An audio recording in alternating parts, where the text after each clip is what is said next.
예배에 오신 여러분 모두 환영하고 축복합니다. 예배 시작하기 전에 사도신경을 하겠습니다. 나는 전능하신 아버지 하나님 천지의 창조주를 믿습니다. 나는 그의 유일하신 아들 우리 주 예수 그리스도를 믿습니다. 그는 성령으로 잉태되어 동정녀 마리아에게서 나시고 본디오 빌라도에게 고난을 받아 십자가에 못 박혀 죽으시고 장사된 지 사흘 만에 죽은 자 가운데서 다시 살아나셨으며 하늘에 오르시어 전능하신 하나님 앞편에 앉아 계시다가 거기로부터 살아있는 자와 죽은 자를 심판하러 오십니다. 나는 성령을 믿으며 거룩한 공교회와 성도의 교제와 죄를 용서하는 법과 몸의 부활과 영생을 믿습니다. 아멘. 여러분, 찬양을 시작할 텐데요. 이 시간 이 자리에서 우리 모두 예배자라고 생각을 하는데 하나님의 사랑이라는 찬양을 부르면서 예배를 열도록 하겠습니다.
다음 찬양을 부를 텐데요. 우리 하늘보다 높으신 주님을 생각하면서 계속해서 찬양 부르겠습니다.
마지막 찬양을 향해 달려가고 있는데요. 밤이나 낮이나 우리를 지켜주시는 주님이시죠. 우리 그 점 생각하면서 주님께로 나아갈 준비 했으면 좋겠습니다.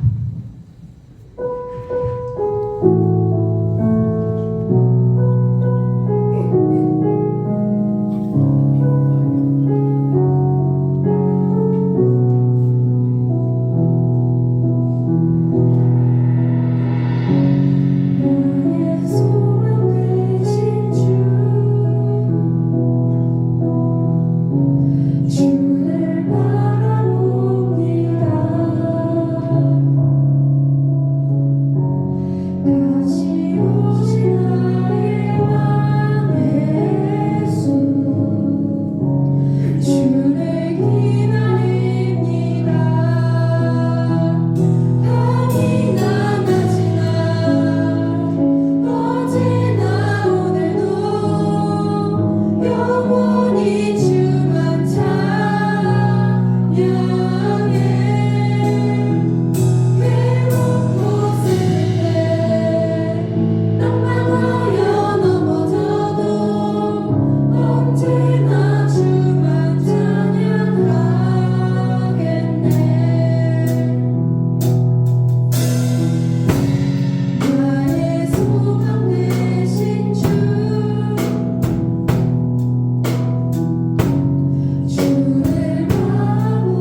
기도하겠습니다. 하나님 아버지 감사합니다. 2023년에 12월을 맞이하여 주님과 함께하는 예배 시간에 우리 사랑하는 중고등부가 모여 예배를 드리게 해주심에 감사합니다. 주님을 더욱 사랑하고 세상에 선한 영향을 끼칠 수 있는 모든 중고등부 친구들이 되기를 소망합니다. 주님, 특별히 독감으로 인한 유행으로 많은 사람들이 힘들어하고 있습니다.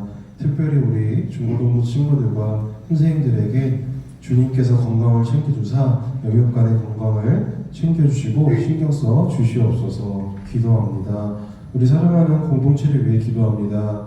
특별히 12년간의 기나긴 학교 생활의 마침표를 향해 달려가는 우리 고3 친구들을 위해 기도하기 원합니다. 이제 또 다른 집단에서 새로운 적응을 시작해야 하는데 그 가운데 걱정이나 근심이 있다면 전능하신 주님이 동행해 주시사 역사해 주시고 이끌어 주옵소서. 아이들의 마음을 지켜주시길 간절히 소망합니다. 또 고2, 고1 친구들도 새로운 환경에서 각자의 자리에서 최선을 다해 좋은 결과를 낼 수 있도록 주님이 과정에서 인도하여 주세요. 사랑하는 중등부 친구들을 위해 기도합니다. 많은 것을 경험할 수 있도록 주님이 기회를 부어주시고 하나님의 자녀로서 인생을 살아갈 때 누릴 수 있는 기쁨을 깨닫고 마음을 다해 감사하며 사랑하는 중등부 아이들이 되기를 원합니다. 주님 더욱 더 축복하여 주시고 사랑해 주세요. 우리 중고등부 친구들의 삶의 동기부여가 세상의 것이 아니라 하늘의 것으로 주님의 것으로 영향을 받아 움직일 수 있도록 하나님 아버지가 인도하여 주세요. 마음을 다해 기도합니다. 존경하는 선생님들을 위해 기도합니다. 각자의 자리에서 역할을 다하며 삶의 예배를 드리는 선생님들을 축복하여 주시고 선생님들의 기도에 응답하여 주세요. 특별히 건강을 챙겨주시사 하나님 앞으로 걸어가는 인생길에 건강이 방해받지 않도록 역사하여 주세요. 예배를 위해 기도합니다. 찬양으로 섬겨주시는 아이들과 선생님의 수고 헌신을 기억해 주사 우리의 찬양을 주님께서 기쁘게 받아주세요. 말씀 전하시는 사랑하는 마지아 전도사님의 입술을 주장하사 주님의 말씀이 우리의 깊은 감동으로 감격으로 받아들이길 원합니다. 주님께서 전도사님을 통해 말씀 전해주실 때 우리에게 말씀과 삶이 하나 되는 기적이 일어나도록 원합니다. 예배의 첫 시작입니다. 마치는 시간까지 함께해 주실 것을 믿으며 이 모든 기도 사랑하는 예수 그리스도의 이름으로 기도합니다. 아멘.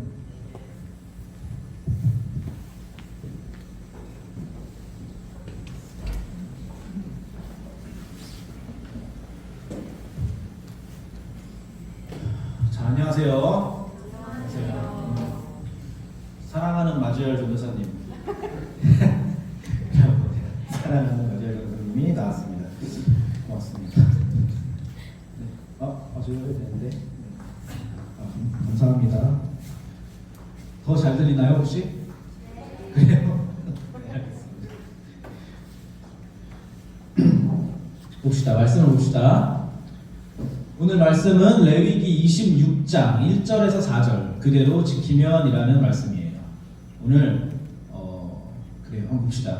잔소리를 많이 써놨어요. 좀 미안합니다. 미리 일단 사과하고 시작할게요. 자, 읽겠습니다. 우리 한 절씩 돌아가면서 읽어보죠. 마지막 절은 같이 읽고 저부터 읽겠습니다. 너희는 우상을 만들거나 조각한 신상을 세우거나 돌기둥을 세워서는 안 된다. 또 너희가 사는 땅에 조각한 석상을 세우고 그것들에게 절해서는 안 된다. 나는 주 너희의 하나님이다.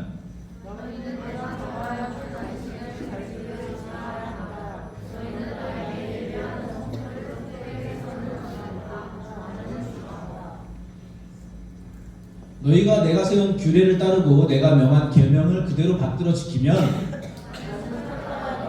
비를 내리겠다. 땅은 소출을 내고 들의 나무들은 열매를 맺을 것이다. 아멘. 자, 레위기가 거의 끝나가거든요. 이게 26장이고 27장 하면 이제 끝이 나요. 이게 지금 레위기의 결론이다 라고 얘기를 할 수 있습니다. 방금 우리가 읽은 본문이 한마디로 요약하면은 그동안 너희에게 준 율법, 우리가 그동안 아주 오랫동안 레위기를 봐왔잖아요. 그동안 가르친 것들을 잘 지켜라. 잘 지키면 나도 그에 맞게 잘 해줄게 이 얘기입니다. 반대로 명령을 지키지 않으면 어떻게 되겠어요? 잘 못해주시겠죠. 이 4절 이후에는 지키지 않으면 어떻게 되는지도 무섭게 써있어요. 우리는 잘 지키면 어떻게 되는지까지만 읽은 겁니다. 그러니까 잘 순종을 해야겠어요. 해야겠어요. 네, 해야 되는 거죠. 첫 번째 순종할 내용이 뭡니까 오늘? 1절에서 1자만 까먹었죠? 첫 번째 1절에서는 우상숭배를 하지 마라 이렇게 돼 있어요. 우상숭배를 하지 마라. 여러분 우상숭배는 무시무시한 겁니다. 무시무시한 거예요. 우상숭배가 무시무시한 이유는 뭐가 무섭냐면은 내가 우상숭배를 한다는 것을 잘 인지하지 못한다는 것에 그 무시무시함이 있습니다. 내가 우상숭배를 한다는 걸 내가 몰라요. 우리가 우상숭배를 딱 생각했을 때 우상숭배가 뭐냐라고 하면은 하나님을 안 믿는 것 혹은 뭐 부처님 불상 앞에 절하는 것 그리고 뭐 자연신이나 동물신을 섬기는 어떤 샤머니즘 이런 것들 그리고 뭐 이슬람이나 힌두교 이런 것들을 우상숭배라고 생각할 수 있는데 그것도 맞습니다. 그것도 맞지만 더 넓은 범위에서 우상숭배는 훨씬 더 교묘한 것이에요. 우상숭배는 뭐냐? 우리가 하나님을 추구하는 삶에 있어서 방해가 되는 그 모든 것이 우상숭배입니다. 하나님을 믿고 있어도 하나님과 나 사이에 끼어드는 그 모든 것이 우상입니다. 그러니까 하나님은 보이지 않는데 하나님을 보이지 않는 하나님을 따라가고 그 삶을 따라가려는 그 추구하는 일상 속에 끼어드는 모든 것들 그런 일체의 것들 하나님 플러스 알파가 되는 것들 그러니까 하나님이 아닌 것이 아니라 하나님 플러스 또 무언가가 있는 것 그것이 우상숭배가 될 수 있다는 거예요. 어렵죠? 자, 지금 이 레위기가 지금 누구한테 쓰고 있는 겁니까? 1차적으로는 이스라엘 백성에게 쓰고 있는 거예요. 1차적으로는 이스라엘 백성에게. 이스라엘 백성들은 하나님을 믿는 민족이에요? 모르는 민족이에요? 믿는 민족이에요. 지독하게 믿는 민족이에요. 지독하게. 우리랑은 비교도 안 되게 막 여러 가지 지켜가면서 그 이스라엘 백성들에게 지금 이 우상숭배를 하지 말라는 말을 강조해서 하고 있는 거예요. 구약 성경 내내 계속해서 정신 차리라고 말하고 있다는 거예요. 이것은 우리하고 똑같이 적용됩니다. 우리한테도. 하나님을 알고 모르고의 문제가 아니라 하나님을 알고 있지만 끼어드는 것들에 대한 문제라는 것입니다. 그러니까 우리가 하나님을 제대로 바라보지 못하면 하나님이 내 인생의 우선순위에서 밀리기 시작하면은 그 밀리게 하는 모든 것이 우상숭배입니다. 자, 우상이라는 단어가 히브리어로 성경에 약 20가지 정도가 나와요. 조금씩 다른 변형으로. 근데 그 뜻은 다 일맥상통합니다. 그 뜻이 뭐냐 하면은 헛된 것이에요. 헛된 것. 헛된 것. 조각상. 뭐 이런 뜻이거든요. 그러니까 헛된 것이라는 거예요. 아무 의미가 없는 것들. 가치가 없는 것이라는 겁니다. 오늘따라 잘 안 넘어가는 건가? 약해졌나? PPT 좀 넘겨주실래요? 이게 힘이 약해졌나봐요. 아니면은 이게 그거 안 꽂혀 있는 거 아닌가요? 혹시? 꽂혀 있어요? 네, 됐다. 자, 헛된 것입니다. 헛된 것. 아무것도 아닌 것이에요. 헛된 것. 영어로 하면은 nothing이라는 거예요. TH 발음 할 줄 아나? nothing이야, nothing이야, 우리 영어 누가 잘하지?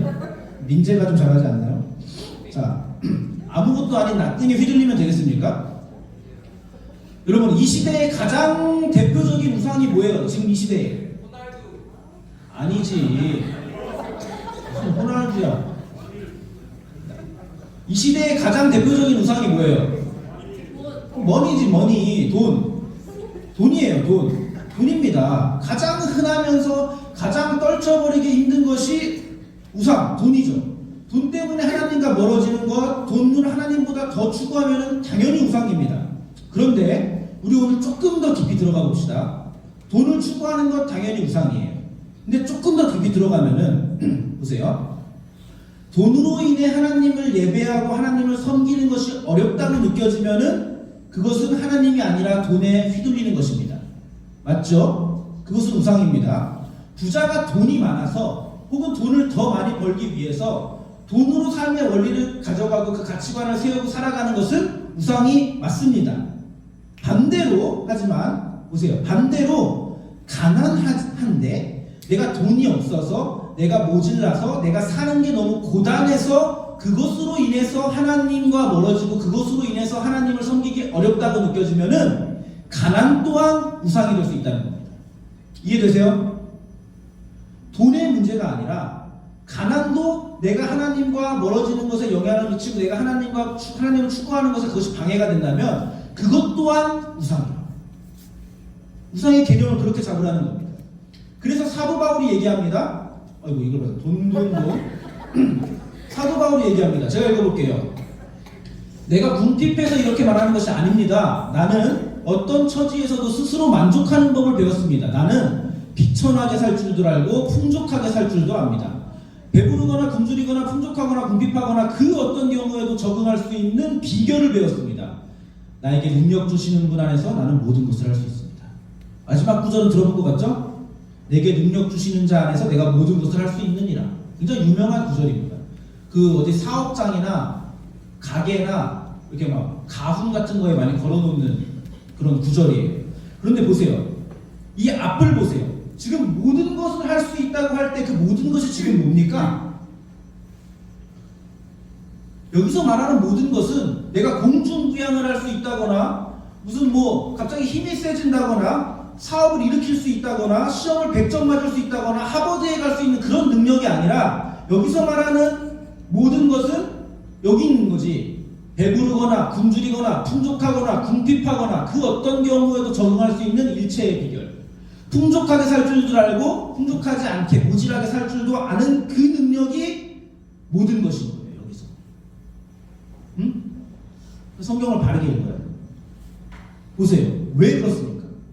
왜 가난하거나 부자이거나 똑같이 모든 것을 할 수 있습니까? 똑같이 살 수 있습니까? 다 적응할 수 있습니까? 그것에. 왜냐하면 그것은 풍족하거나 궁핍한 것이 nothing이기 때문인 것이지 아무것도 아니기 때문에 그것은 나에게 영향을 주는 것이 아니기 때문에 부자여도 상관없고 가난해도 상관없고 똑같이 살 수 있는 겁니다. 여러분은 지나가는 개미가 물구나무를 서든 팔굽혀펴기를 하든 슬립백을 추든 여러분하고 상관이 있어요? 아무 상관이 없잖아. 그렇잖아. 개미가 뭘 하든 여러분은 아무 관심도 없고 아무 영향을 받지 않잖아. 돈도 똑같은 거예요. 먹고 사는 문제, 돈의 문제가 그런 겁니다. 우상인 거예요. 헛된 것이라는 겁니다. 우리에게 영향을 줄 수 없는 것이라는 거예요. 그래서 돈이 썩어나도 나는 똑같은 것이고 가난에 쪄들어도 나는 똑같은 것입니다. 똑같은 그리스도인이요, 똑같은 하나님의 자녀요, 똑같은 하나님의 형상이라는 것입니다. 나만 그렇습니까? 그러면 옆 사람도 그렇겠지. 맞죠? 쟤는 공부를 잘하고, 쟤는 집이 잘 살고, 쟤는 운동을 잘하고, 싸움을 잘하고, 쟤는 간지가 나고, 쟤는 사교성이 좋고, 우리가 이런 것들로 차별을 두고 영향을 받는다면은 그것이 뭐예요? 우상숭배인 것이죠. 우상숭배인 것이죠.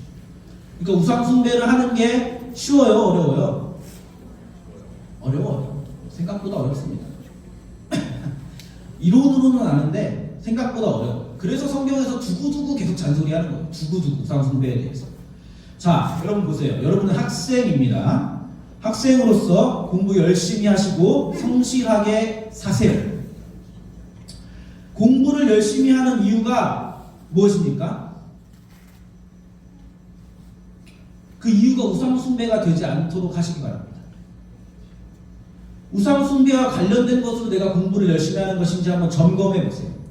좋은 집, 좋은 차, 그런 걸 타는 그런 세상적 성공을 위해서, 남들보다 잘 살기 위해서, 혹은 편하게 살기 위해서, 남들한테 무시받지 않기 위해서 하는 것들이라면은 우리가 진지하게 다시 한번 공부에 대해서, 공부를 왜 하는 것인지에 대해서, 그리고 신앙에 대해서 정리하고 넘어가야 될 것입니다. 자, 제가 이제 우리나라 입시 제도를 보면서, 여러분을 보면서 이제 안타까운 것이 하나가 있는데, 우리나라 입시 제도가 잘못됐지. 그건 다 알고 있어요. 왜 잘못됐냐? 여러분의 성실함을 증명할 길이, 성실함을 증명할 수 있는 방법이 대학이라는 것에 너무 한정되어 있다는 생각이 들어요. 자, 사실 세상이나 여러분이 만약에 취업을 목적으로 한다면 기업들이나 세상에서 여러분을 필요로 할 때에 여러분에 대해서 평가하는 것들은 이런 것들입니다. 여러분에게 책임감이 있는지, 여러분이 성실한지, 여러분이 부지런한지, 여러분의 도덕성이 어떠한지, 체크, 협동심은 얼마나 있는지, 자신을 얼마나 희생할 준비가 되어 있는지, 이런 것들이 여러분의 가치란 말이에요. 여러분의 전공 기술은 막상 현장에 가면은 4년을 배우든 석사를 나오든 별거 아닙니다. 그거는 현장에서 일하는 사람이 더 많이 알아요. 하지만 기업에서 요구하는 것들은 여러분의 그런 성품, 태도, 이런 것들을 본단 말이죠. 그래서 사실 꼭 좋은 대학이 나오지 않았더라도 학업 성적이 좋지 않더라도 그렇게 성실하고 착한 친구들은 많이 있어요. 사실 여러분도 알다시피 인성 좋고 끈기 있고 책임감 있고 도덕성도 높은 친구들이 얼마든지 있다고요. 근데 문제는 그걸 증명할 길이 뭐예요? 그걸 증명할 길이 학업 성적이랑 대학이라는 것에 너무 좁혀져 있다는 것이 안타까운 겁니다. 그래서 전도사님이 여러분에게 항상 뭐라고 얘기합니까? 성적은 중요하지 않을 수 있다. 하지만 오늘 성실하게 열심히 해야 된다. 그것이 너희들의 실력이다. 그것이 너희들의 실력이다. 이렇게 얘기하는 겁니다. 뭐든지 열심히, 꾸준히, 끈기 있게, 정직하게 하는 것이 여러분이 지금 하고 있는 이 과정, 공부라는 과정의 본질이고 핵심인 것이죠. 그러니까 여러분이 그것 자체가 여러분의 그 태도, 공부하는 태도 자체가 여러분의 실력이기 때문에 그런 말을 하는 겁니다. 그러나 안타깝게도 제가 지금 하는 얘기는 현실적이지는 않아요. 그래서 여러분도 헷갈리잖아. 여러분한테 성적이 그렇게 중요하지 않다고 얘기하는 건 현실적인 얘기는 아니야. 나도 알아. 내가 여러분에게 현실적으로 성적은 중요할 수 있지. 대학이 아니면 그거를 증명해낼 길이 많지가 않잖아요. 그런데 동시에 전도사님은 뭐 하는 사람이에요? 여러분에게 현실적으로 살라고 말하는 위치에 있는 사람이 아닙니다. 저는 여러분에게 성경적으로 살라고 말하는 위치에 있는 사람인 것이죠. 그래서 여러분에게 뭐라고 얘기합니까? 너희들은 하나님의 자녀인 것만으로도 사실은 충분하다. 이 얘기를 자꾸 하는 거예요. 잘 안 먹히는 것 같아 보니까. 하나님의 자녀인 것만으로도 사실 너희 존재는 충분하다. 이 얘기를 해준다는 거예요. 그러니까 제가 전도사라서 이렇게 입에 발린 말을 하는 것이 아니라 저는 정말 그렇게 생각합니다. 그냥 그 자체로 여러분은 예쁜 것이죠. 자, 어쨌든 우상 숭배를 하지 말라 이런 얘기하는 겁니다. 헛된 것을 추구하지 말라. 어떤 상황에도 하나님께 중심을 두고 흔들리지 말아라 이 얘기를 하는 겁니다. 헛된 것에 흔들리지 말아라. 자, 두 번째 2절에 나와 있던 겁니다. 뭐예요? 읽어보세요. 자, 준비 시작. 안식의 절기를 지키래요. 절기와 안식일을 지키라는 겁니다. 자, 안식일에 대해서는 우리가 지난 여름 수련회 때 아주 깊게 다뤘습니다. 잘 까먹었나요? 잘했어요. 잘 까먹었구나. 자, 안식일은 창조와 구원을 기억하는 일이라고 했습니다. 어쨌든 안식일은 그것을 안식일을 지키면서 하나님을 생각하고 기억하고 집중하라는 거예요. 하나님을 중심에 두기 위해서는 하나님을 기억하고 하나님을 생각하는 시간이 확보되어야 합니다. 저는 하나님이 여러분에게 정말로 많이 양보해 준 것 같아요. 일주일에 하루만 하라고 하셨잖아요. 일주일, 10일 중에. 원래는 다 드려야 마땅한데 일주일에 하루만 그래도 좀 시간 내서 기억해라 이렇게 말씀하고 계시잖아요. 여러분 신앙생활을 좀 해본 어른들은 다 알고 있는 것 중에 하나인데 바쁘면 신앙이 약해집니다. 오, 끄덕끄덕하잖아. 예은이가 바빠서. 바쁘면 신앙이 약해진다는 거예요. 바쁘면 하나님하고 멀어집니다. 하나님이 들어올 시간이 없어요. 시간에 여유가 있을 때 그 시간에 하나님을 생각하고 하나님을 바라보면서 예배할 수 있게 됩니다. 그래서 우리가 뭐 하는 거예요? 묵상 시간도 따로 떼어놓고 기도 시간도 따로 떼어놓고 이런 루틴들을 정하곤 하는 겁니다. 그래서 본인의 생활 패턴도 조금 여유롭고 단조롭게 만들 필요가 있어요. 여러분 시대의 사상가들과 선생들은 아주 단순한 삶을 살았습니다. 그들의 공통점이에요. 생활 패턴.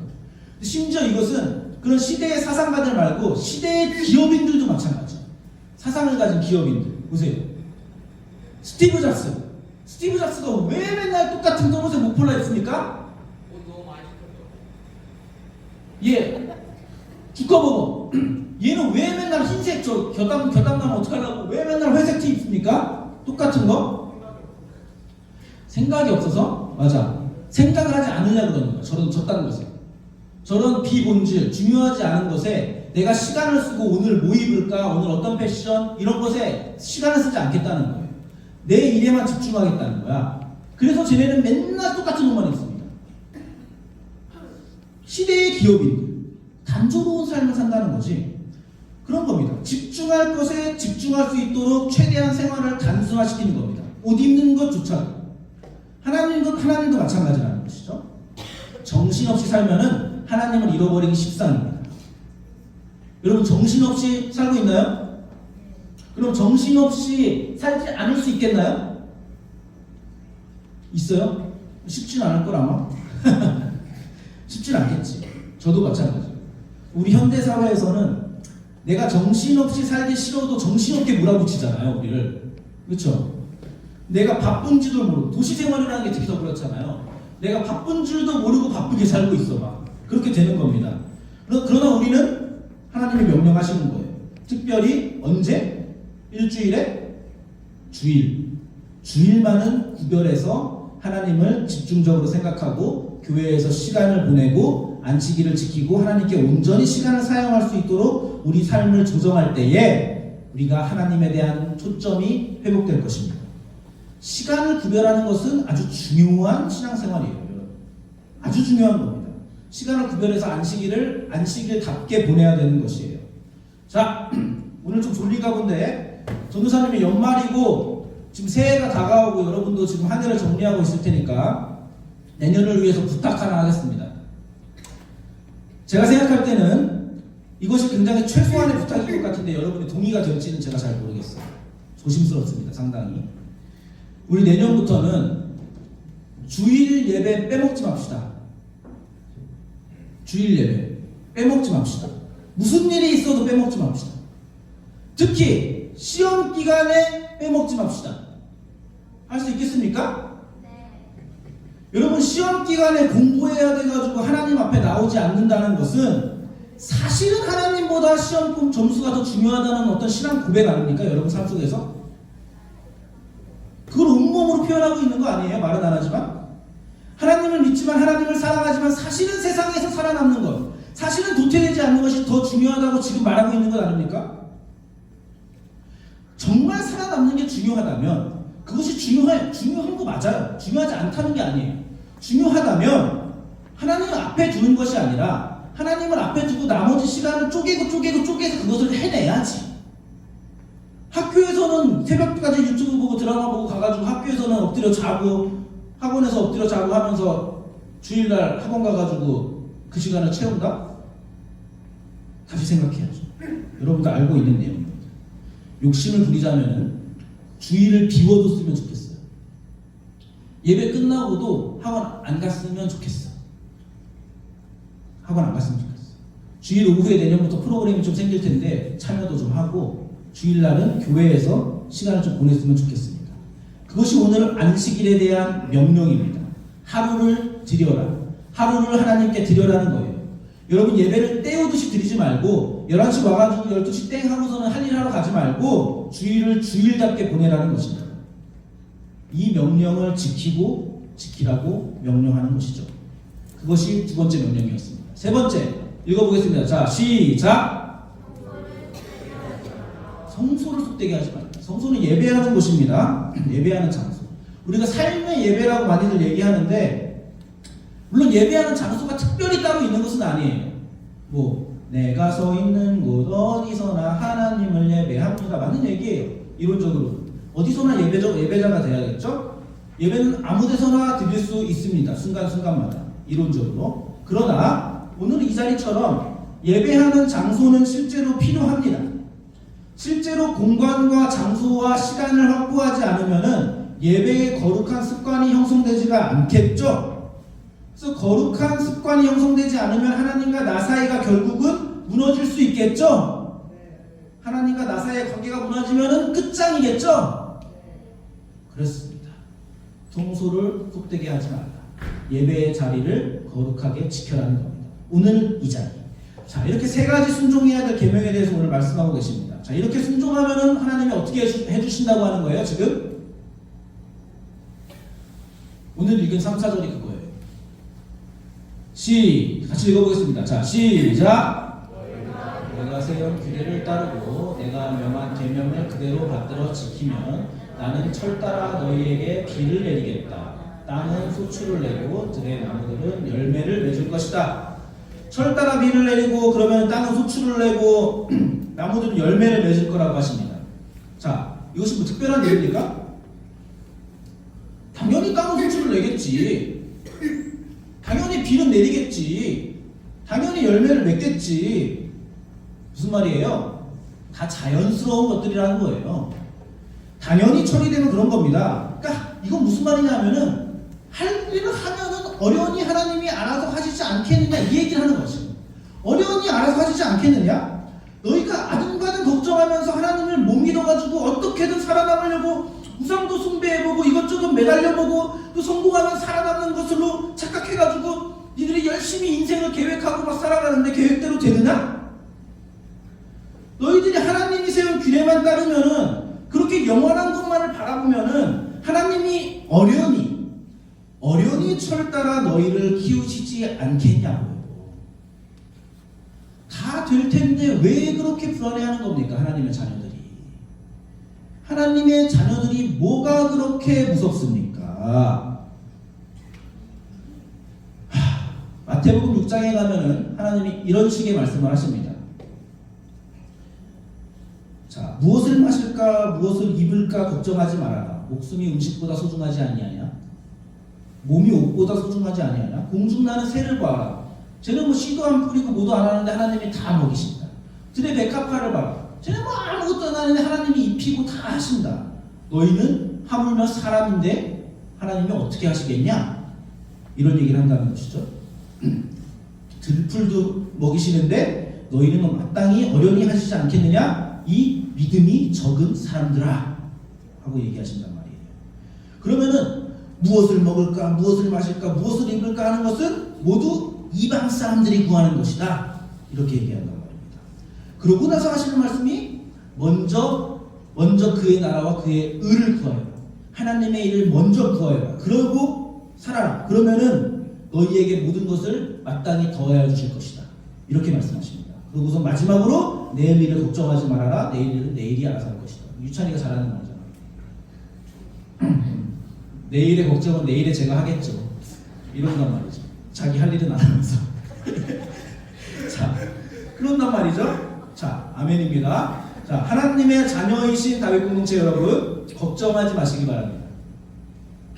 목숨이 음식보다 소중하지 않습니까? 여러분의 목숨은 어디에 달려 있습니까? 나한테 달려 있다고? 아니지, 지금. 그렇지. 하나님한테 달려 있는 것이지.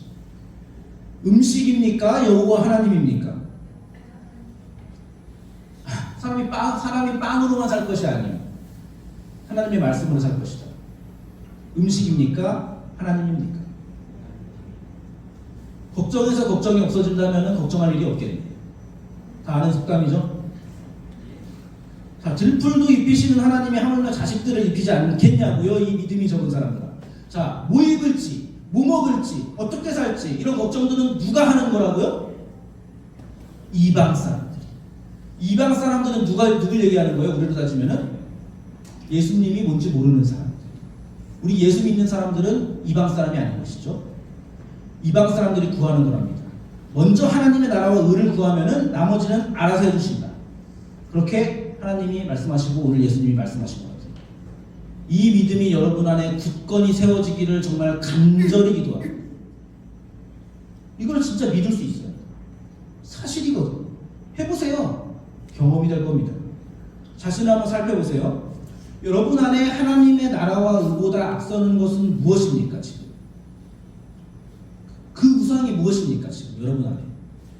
하나님의 의를 붙들지 못하게 방해하는 그것이 무엇입니까 지금? 그것에 대해서 곰곰이 한번 생각해 보시기 바랍니다. 떠올려 보세요. 지금 지금 now 대영아 지금 now 떠올려 보세요. 떠올렸어요? 그러면은 놀랍게도 그 우상 때문에 걱정이 생기고 고통을 받고 있는 자신을 발견하게 될 겁니다. 그거를 떨쳐내려고 그걸 붙들고 있는데, 잘 살아보고 편하게 살려고 행복하려고 그걸 붙들고 있는데 그것 때문에 고통받고 있는 자신을 발견하게 될 거라고. 하나님 나라와 의를 우선하지 않고 붙들고 있는 그것 때문에 고통을 받고 있다고. 그것 때문에 더 늪으로 빠지고 있고 괴로워하는 나를 발견할 수도 있다는 겁니다. 헛된 것을 붙들고 있는 것은 그런 거예요. 내가 이렇게 의지하려고 해. 근데 헛됐어. 아무것도 아니야. 의지가 안 되겠지. 괴롭겠지. 중심을 잡느라 애써야겠지. 우상이란 그런 것이다. 나를 더 괴롭게 하는 겁니다. 여러분 혹시 지금 고생해야 나중에 행복할 수 있다고 생각하나요? 정확해. 지금 고생해도 나중에 고생한다. 정확해. 그렇지. 잘 알고 있네. 그러니까 속을 걸 속으세요, 여러분. 지훈이도 알고 있는 거죠. 중학교 1학년 딸이가. 자, 오늘 행복해야 행복한 것이라는 이야기를 하는 것이 아니에요. 제가 지금 행복해 보이는 사람도 다 자신만의 고통을 안고 살아갑니다. SNS에 속지 말라는 거예요. 행복해 보이기 위해서 살지 말라는 거예요. 그렇게 남들보다 우월감에 차려고 그걸 보여주려고 그런 위선적인 삶을 살지 말라는 거예요. 내일의 행복을 위해서 오늘을 희생하는 그 굴레에서 여러분은 영원히 벗어나지 못할 겁니다. 그렇게 살면. 자, 대신에 뭐예요? 영원한 행복, 영원한 생명, 영생을 쟁취하시기 바랍니다. 뭘 쟁취하는 거예요? 그것은 여러분 마음에 예수님을 가지라는 말이에요. 예수님을 알려고 노력하라는 말이에요. 그쪽으로 방향을 틀라는 건 말이에요. 영생을 붙들고 우상 같은 것은 아무것도 아닌 헛된 것에 휘둘리지 않는 영생을 가졌기에 갑부가 되어도 거지가 되어도 똑같은 상태를 유지할 수 있는 여러분이 되길 바랍니다. 그런 헛된 것에 좌지우지되지 않는 여러분이 되길 바랍니다. 하나님 중심에 딱 두고서는 탁 서 있는 거야. 부자가 되든 가난이 되든 나는 똑같아. 자, 잔소리를 멈출 수가 없기 때문에 여기서 멈추겠습니다. 제가 마무리하겠습니다. 자, 사랑하는 다윗 공동체 여러분, 걱정하지 마세요. 여러분은 주님의 자녀입니다. 하나님이 어련히 소출을 내실 것입니다. 주님이 명하신 계명을 잘 지키면, 하나님 나라와 의를 먼저 구하면, 그것에만 집중하면 여러분은 자연스럽게 열매를 맺을 것입니다. 자, 계명이 뭔지, 어떻게 지키는 건지 여러분 잘 모르겠습니까? 구체적으로 삶에서 그래서 어떻게 하라는 거임, 뭘 하라는 거임 다음 주에 제가 알려드릴게요. 이번 주에 아주 정직하고 아주 성실하게 사시기 바랍니다. 아주 정직하고 아주 성실하게. 제가 옛날에 성실한 것이 신앙이다 이런 얘기 한 적 있죠? 하고 싶은 일보다 해야 할 일을 먼저 하는 것이 신앙이다 이런 얘기 한 적 있죠? 정직하고 성실하게 사시기 바랍니다. 그리고 일주일 뒤에 오늘 이 자리로 돌아오시기 바랍니다. 그렇게 살고 나서 그리고 하나님한테 다시 예배하는 거예요. 그리고 다시 똑같이 사는 거예요. 그것이 계명을 지키는 것입니다. 아시겠죠? 자, 우리 같이 찬양할까요?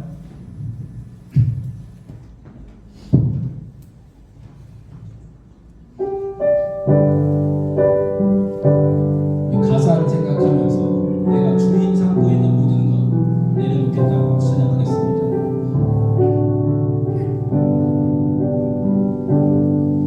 내가 주인 삼은 모든 것 내려놓고 내 주 대신 주 앞에 나가 내가 사랑했던 모든 것 내려놓고 주님만 사랑해. 한 번 더 찬양할까요? 내가 주인 삼은 내가 주인 삼은 모든 것 내려놓고 내 주 대신 주 앞에 나가 내가 사랑했던 모든 것 내려놓고 주님만 사랑해.